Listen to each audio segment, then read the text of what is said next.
Hello. Ah, la guerre des mots entre ados et adultes. C'est un peu comme assister à une pièce de théâtre où les dialogues sont remplacés par des SMS et les costumes par des sweats et capuches. Et au centre de cette saga linguistique, nous avons le fameux mot « seum ». Quel mot énigmatique, n'est-ce pas? Mais avant de plonger dans le mystère du mot « seum », explorons un peu ce qui se cache derrière. D'abord, a-t-on toujours utilisé des mots aussi étranges? Eh bien, si l'on en croit les anciens manuscrits, enfin les souvenirs flous de votre adolescence, probablement pas. Les ados d'autrefois n'avaient pas de seum à proprement parler, mais ils avaient leurs propres expressions déconcertantes. C'est juste que personne ne se souvient vraiment de ces termes, car soyons honnêtes, qui se soucie des jargons des années 90, 80 ou 70. Enfin, ça dépend quand est-ce que vous êtes né. Quant au mystère du mot « genre » à chaque phrase, c'est un peu comme une manie linguistique. Les ados semblent incapables de s'exprimer sans y glisser un petit « genre par-ci », « genre par-là ». Peut-être que c'est juste un tic de langage, comme les « des politiciens ou les « likes » des célébrités hollywoodiennes ou influenceuses à la con. Ou peut-être que c'est juste pour donner l'impression qu'ils réfléchissent profondément à chaque phrase. Qui sait? Les ados sont un mystère insondable. Et que dire du légendaire « oh, trop bien » ou de l'incontournable « tu vois ce que je veux dire ?» Ces expressions semblent être gravées dans la pierre du langage des ados.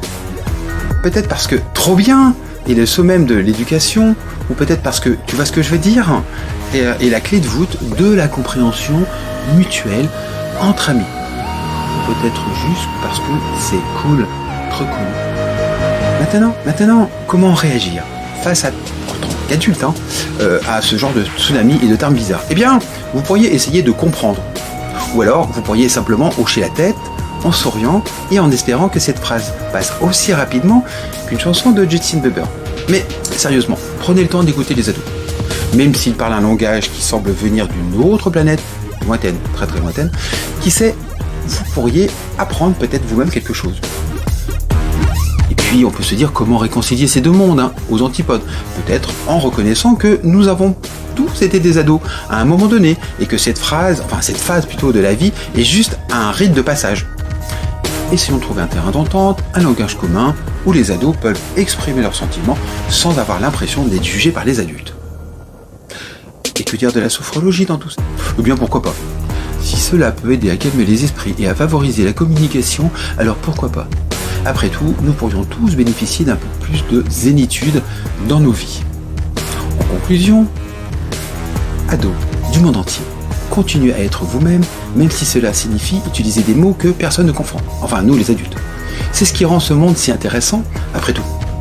Et adultes, essayez d'être un peu plus ouverts d'esprit et de ne pas prendre tout au pied de la lettre.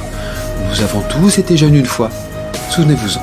Alors, seum ou pas seum, restons unis dans notre incompréhension mutuelle. À bientôt!